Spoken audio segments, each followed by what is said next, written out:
All right, just had an easy one come in today, so I thought I would share. Definitely something you can handle at home and probably have the products at home. I get a lot of people coming in and they think their wheel is bent.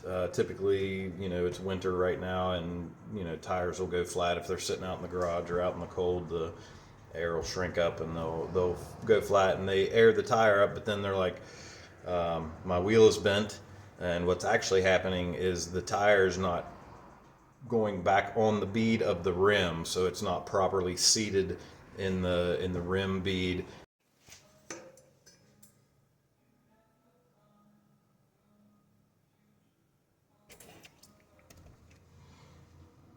And so I'm going to show you two quick and easy little tips to handle that on your own.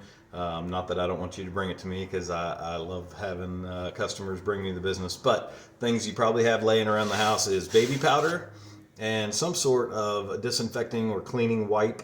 They're nice because they don't shred, and they also have a little bit of a slick, soapy substance to them usually. So the first thing we're going to do is put a little bit of air, just a tiny little bit, in the tube itself, and then I'm going to take it and kind of wad it up here so that I can get some baby powder on it.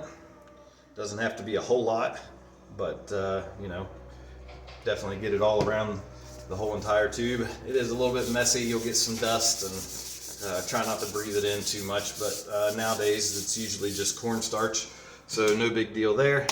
And then I also like to take the tire and just put a little bit down in the bottom of the tire, and then just rotate the tire around, and that'll dispense it in the tire itself.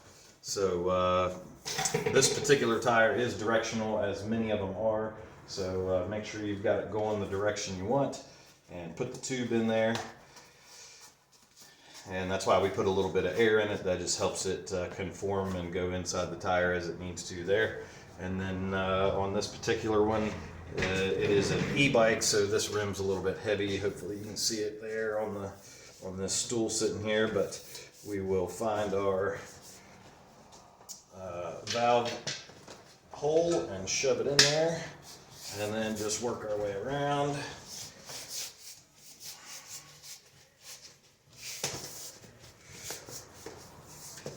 Usually tires don't require tire tools. Now you may not have the strength to get that last little bit on there, so tire tools might be necessary. Just be careful not to pinch the tube. Always make sure your valve stem is nice and straight, not pointing off to the side or anything like that. And then that is where the cleaning towelettes come in. These are nice because they, like I said, they don't rip and shred like a paper towel or something like that would, and they're nice and moist. And we'll start at the valve stem and just kind of shove it in there and work our way around. You can also spray or wipe soapy water on from any other type of towel. These are just cheap and easy, and I just pull one out. They don't make a mess where spraying, you get it all over everything, and then it also gets in there with the baby powder we just put in there, and it makes it sticky and tacky.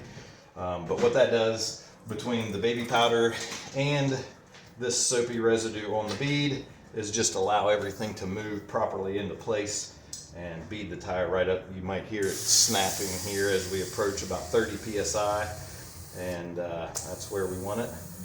And then everything will be nice. That one did not snap into place, but probably just because of the soapy lube. But yeah, so now everything is beaded up nicely, and the tire will spin nice and straight. It won't look like it has a wobble in it or anything like that. And the other thing you can check is around the edge, there's a tiny little fine line. You want to make sure that's lined up all the way around, and that way the tire is seated and beaded on the rim properly.